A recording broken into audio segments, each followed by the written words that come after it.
میں بتا رہا نا، ایک شخص بہت بڑا پامسٹ یہاں گزرا، مر گئے عبد القادر صاحب، کیپٹن تھے وہ، کیپٹن عبد القادر، رانا لیاقت علی خان کے ساتھ پڑے ہوئے تھے وہ، بہترین پامسٹ، اور یہ جو جسمانی حیثیت ہوتی ہے انسان کی، تو وہ اتفاق سے امام الجہاد تھی ہمارے پاس، وہ پشاور میں تھا اس وقت پوسٹنگ ان کا، بعد میں پاکستان کوارٹرز میں آئے، وہ جو بیچارے یہیں انتقال ہوا ان کا۔ آپ دیکھیے یہ اللہ کا ایک کی دین ہوتی ہے۔ انہوں نے باتوں باتوں میں ذکر ان سے اسا قبلہ کا آیا، تو ایک امام الجہاد کتاب پڑھی تھی ہمارے پاس، تو ہم نے وہ دے دی ان کو کہ دیکھیے یہ ہمارے اسا قبلہ کی تصویر ہے۔ تو تصویر کو دیکھ کے بس وہ بت بن گئے خود، وہ ہمیں بھی نہیں معلوم تھا کہ ان کے اندر یہ بات ہے، دیکھتے رہے دیکھتے رہے دیکھتے، تو کہنے لگے بعد میں کہ میں ایک مانا ہوا علم الابدان کا ماہر ہوں، مجھ سے فوج پولیس یہ لوگ سب مشورے لیتے ہیں،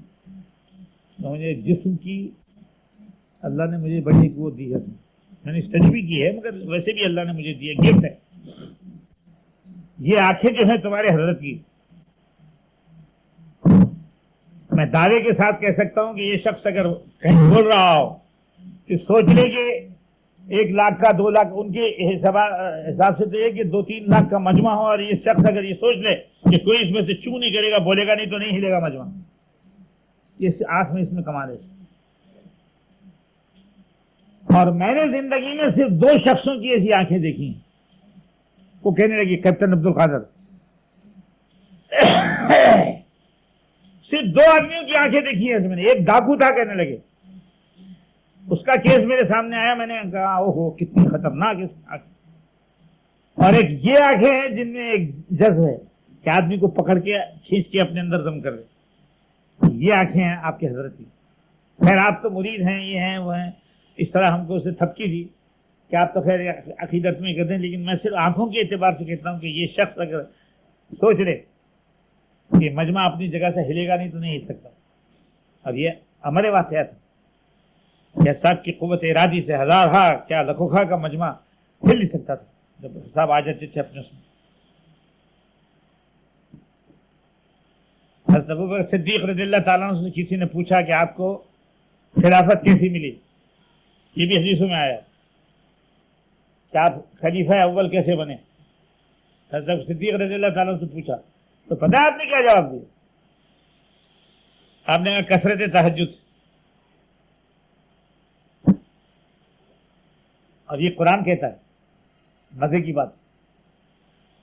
کہ جب تم تہجد پڑھو گے تو تمہارے قول کو ہم ثقیل اور گرس والا بنائیں گے، یومن ثقیلا، اور یہ تہجد گزاروں میں ہوتا ہے کہ ان کی ول پاور، ان کے قول میں پکڑ ہوتی ہے۔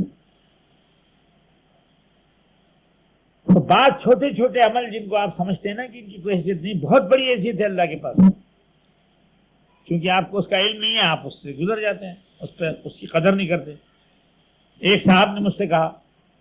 ایک حدیث کی روشنی میں کہ نبی کے وسلم نے فرمایا کہ جو جھوٹ بولے گا تو وہ تمام برائیوں سے رک جائے گا، تو اس حدیث کا ذکر ہو رہا تھا، تو ایک صاحب میرے اس وقت تو نہیں تھے، بعد میں میرے اس میں آئے،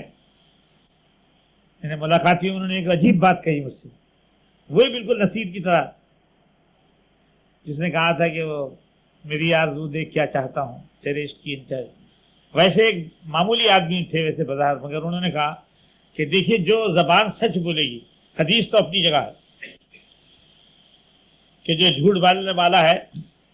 وہ تمام گناہوں سے بچ جاتا ہے، یہ تو اپنی جگہ ہے حدیث، لیکن میں ایک بات کہتا ہوں کہ جو زبان ہمیشہ سچ بولے گی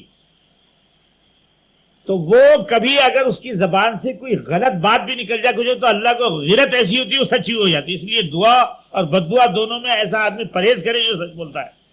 اس کی دعا بھی قبول ہوگی، اس کی بددعا بھی قبول ہوگی، کیونکہ اس کی زبان غلط بولنے کی عادی نہیں ہے، تو بات ہو جائے گی پوری۔ ایسے عجیب انداز سے وہ بول گیا، حیرانی ہوئی کہ دیکھو یہ کیسا بول رہا ہے آدمی، کہ جو آدمی سچ بولتا ہے ہمیشہ، اگر وہ کسی وقت اپنے روا روی میں اور ایک دھن میں کسی کے متعلق کچھ بول دے تو اللہ کو لاج ہوتی ہے اس بات کی، کیونکہ اس کی زبان نے کبھی جھوٹ نہیں کہا۔ اللہ اسے پورا کر دے.